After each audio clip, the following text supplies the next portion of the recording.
Do you either show up painfully early or always late? Or you think you'll do that one thing for a few minutes and hours later you've missed 3 appointments and forgotten to pick up your kid from school again? Or spend the day watching the clock because you have an appointment at 2 p.m.? If your struggle with time feels like a full-time job, this video is for you, especially if you're autistic or have ADHD. There's a real reason for that.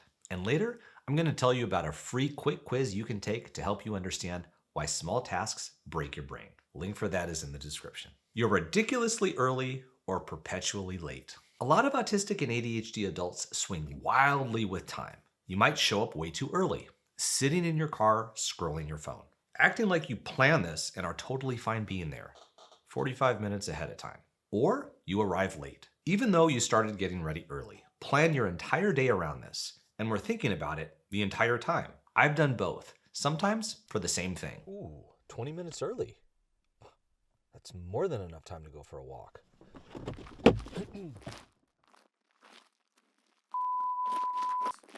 What's happening here isn't a lack of care.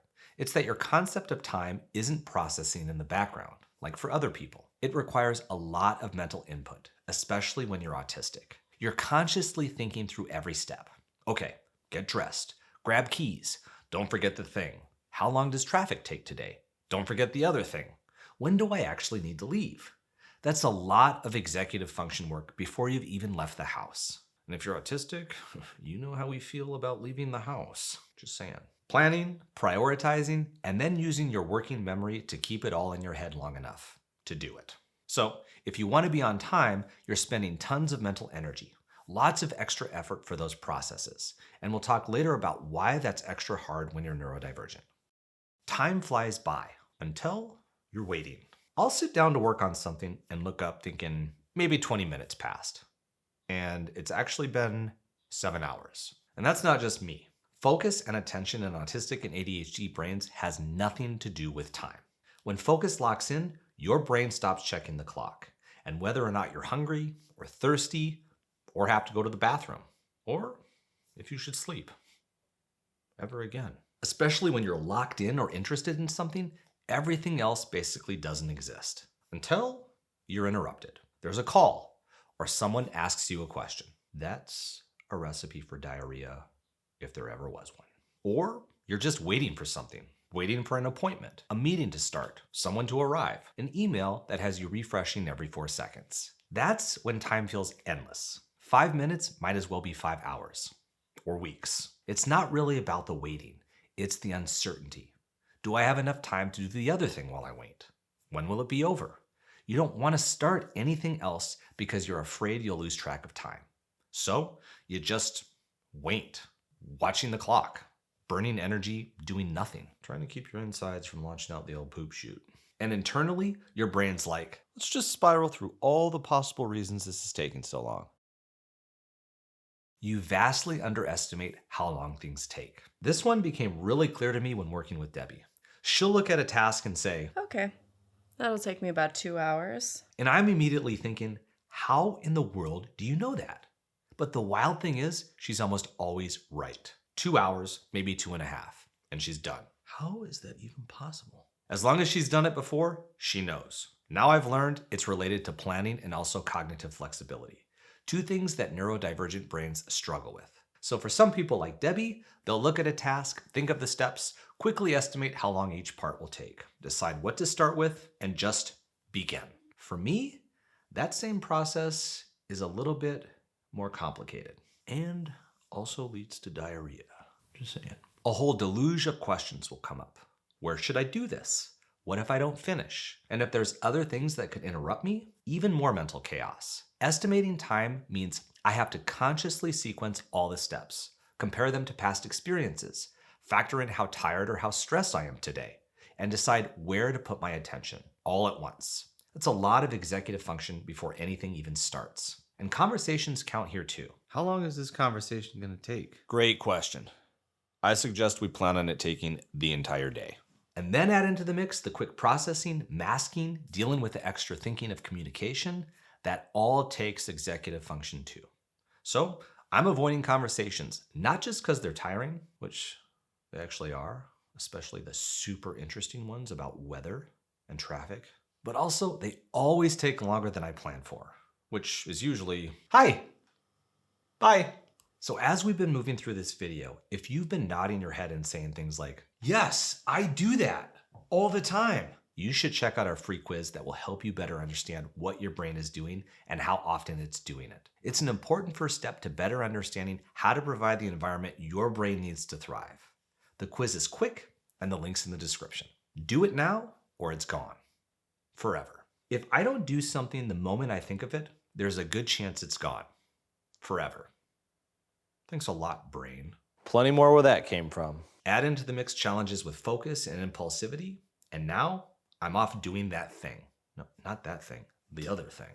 Sure, it's not due for another 3 weeks, but no time to start like the present, right? My working memory doesn't want to hold on to it for later.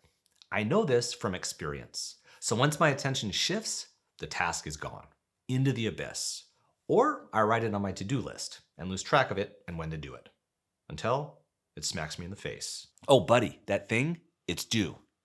Yesterday. So I've learned, do it now. Immediately. Even if it's inconvenient. Even if I'm in the middle of something else. And from the outside, it looks impulsive or unplanned. But actually, it's a way to reduce the anxiety of needing to remember. The pressure on my working memory. And not having it creep up on me later. Because that hasn't happened to me more than once. Difficulty starting and stopping tasks. Starting is hard. Stopping is hard. Breathing is sometimes hard too. But that's a separate issue. Because stopping and starting is hard, you say things like, should I even start this if I have to end by 3? What if I don't finish? Ooh, then I have to remember where I left off. Starting a task takes planning, working memory, and focus. Stopping takes all of those plus a little cognitive flexibility if it's not at the spot you plan for. All of this takes energy and effort, and that's especially hard when you're already tired or overloaded, or hiding in the bathroom because somebody unexpected decided to knock on your door. So time isn't just about minutes. It's about how hard it is to move in and out of things. And switching, that's shifting attention and focus. Cognitive flexibility as you adjust to new input and expectations. And that doesn't even include the working memory. When you're exhausted or overstimulated, every bit of that is hard. And sometimes really slow and painful and diarrhea-inducing. Which is probably why us autistics seem resistant to change and very repetitive. But we don't want to send our nervous systems off course and into the abyss. Why this matters and what actually helps. Once you see what's actually happening, you see patterns. Every neurodivergent person is different, but we commonly struggle with time. Knowing that can change from feeling like a failure or like you're lazy and realizing it's because of overload and neurological differences in your brain. Remembering those steps, shifting attention and focus, planning and switching tasks flexibly. These parts of executive function are harder when you're neurodivergent. Then add in stress, fatigue, or sensory overwhelm, and your concept of time is out the window. But you can support yourself by learning where you struggle. Is it transitions? Add in transition buffer time. Is it keeping track of time? Plan your day in chunks and know your stopping points ahead of time. Those stopping points can be your trigger to check the time too. Is it estimating time? For this one, time yourself doing the thing the next few times. Write down how long it takes. Use that to help you plan next time. Are all of these hard? Use our free quiz to learn more and help you figure out where to start. Links in the description. It'll also help you think of what you can try to support your brain instead of fighting it. If time has always felt like a struggle, that's because your brain is doing more than anyone else will ever see. Grab the free quiz to get you started on that. So which ones do you struggle with? What's different about how you process time? Drop a comment and tell us. And for more learning about your unique brain, watch this video next. Hi! Bye! Hi! Bye! Hello! Hello! Howdy doody!